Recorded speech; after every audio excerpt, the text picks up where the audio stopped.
ایک بادشاہ بڑا نمازی تھا، بڑا روزدار تھا، باعمل تھا، تہجد گزار تھا، لیکن بادشاہی بھی بڑی اچھی چلاتا تھا، حکومت بھی بڑی اچھی کرتا تھا، کسی پر ظلم نہیں ہونے دیتا تھا۔ تو ایک مرتبہ ایک فقیر اس کے پاس سے گزرا اور کہنے لگا کہ آپ کے دربار میں شیر و بکری ایک جگہ کیسے جمع ہو جاتی ہے، میری سمجھ میں نہیں آ جاتا۔ بادشاہ نے کہا میں تمہاری بات کو سمجھا نہیں۔ اس فقیر نے کہا بادشاہ ہو کر تم اللہ کی عبادت بھی کر لیتے ہو، تم نماز بھی پڑھ لیتے ہو، روزہ بھی رکھ لیتے ہو، حج بھی کر لیتے ہو، زکوٰۃ بھی دے لیتے ہو، غریبوں کی فریاد بھی سن لیتے ہو، مظلوموں پر ظلم بھی نہیں ہونے دیتے ہو، اور دنیا بھی چلا لیتے ہو، یہ دونوں چیزیں تم ایک ساتھ کیسے کر لیتے ہو؟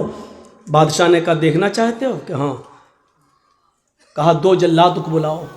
2 جلاد آ گئے، کہا تلوار نکالو۔ جلادوں نے تلوار نکالی۔ بادشاہ نے اپنے ایک نوکر سے کہا 1 پیالہ پانی لے آؤ۔ پانی لے آئے۔ اس فقیر سے کہا پانی پکڑ۔ اس فقیر نے پانی کا پیالہ پکڑا، اور سنو، اس فقیر نے پانی کا پیالہ پکڑا، کہا جاؤ پورا شہر اس کو گھما دو، اور اس فقیر سے کہا جاؤ میرے پورے شہر میں میری عوام کو دیکھ لو کہ کیسے وہ عمل کر رہی ہے، کیا کر رہی ہے، کیا نہیں کر رہی ہے، نماز کتنا پڑھ رہی ہے، روزہ کتنا رکھ رہی ہے، ظلم کتنا کر رہی ہے۔ پانی کا پیالہ اپنے ہاتھ میں لو، جاؤ اور دیکھو۔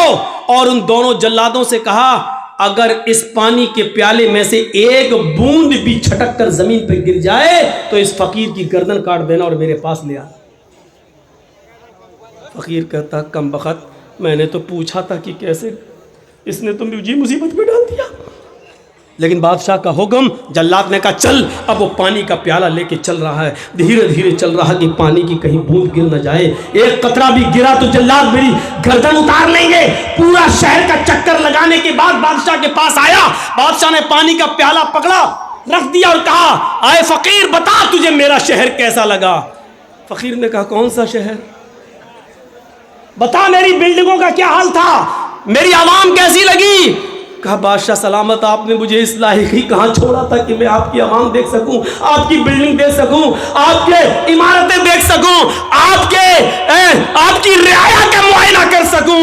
آپ نے کہہ دیا تھا کہ اگر ایک بوند بھی گری تو تیری گردن کاٹ دیں گے۔ میری نظر تو پیالے پر تھی، شہر میں کیا ہو رہا ہے مجھے کچھ بھی نہیں معلوم۔ بادشاہ نے کہا یہی جہنم کا ڈر، یہی اللہ کے عذاب کا ڈر مجھے ہر وقت لگا رہتا ہے، اس لیے میں بندوں کے حقوق بھی پورا کرتا رہتا ہوں اور اللہ رب العالمین کی عبادت بھی پوری کرتا رہتا ہوں، اللہ کی عبادت میں بھی کمی نہیں ہونے دیتا ہوں، اور میں اپنی رعایا کے ساتھ بھی کبھی ظلم نہیں ہونے دیتا ہوں، کیونکہ مجھے جہنم کا نقشہ، جہنم کا خوف، عذاب قبر کا ڈر مجھے ہر وقت لگا رہتا ہے۔ میرے پیارے ساتھیوں، ایک نوجوان جب یہ تصور کر لے کہ ہم شراب کی بوتل پی رہے ہیں اس کا عذاب کتنا ہے، ہم جو جوا کھیل رہے ہیں اس کا عذاب کتنا ہے، کلیا چکی سڑکوں پر بکنے والی لاٹری اس کی پرچیاں ہم خرید رہے ہیں اس کا عذاب کتنا ہے، اگر یہ تصور وہ اپنے دماغ میں کر لے کہ اس کا حساب ہمیں اللہ کے ہاں دینا ہوگا تو میرے بھائیوں پھر اس کا دماغ کبھی ان چیزوں کے اندر نہیں لگے گا۔ آج ہم اس لیے دور ہیں ان تمام چیزوں سے کیونکہ جہنم کا خوف اور عذاب قبر کا ڈر نہیں ہے ہمیں اور ہمارے اور آپ کے اندر۔ اس لیے تصور کیجئے کہ بادشاہ نے کیا کہا تھا، پانی دیکھ رہا گر نہ جائے۔ اب وہ کہہ رہا بتاؤ کیسا لگا شہر؟ کہ تیرا برا ہو، تو نے شہر دیکھنے کے لائق ہی کہاں چھوڑا ہم کو۔ جو آدمی جہنم کے عذاب سے ڈر جائے اور اللہ کے عذاب کے بارے میں تصور کر لے، پھر وہ آدمی دنیا میں کیا رہ جاتا ہے، اس کو اچھی لگے گی؟ یہ دنیا بہت بوڑھی ہو چکی ہے میرے بھائیوں، سن لو، یہ بہت دنوں سے اللہ کے رسول کو تو گئے ہوئے 14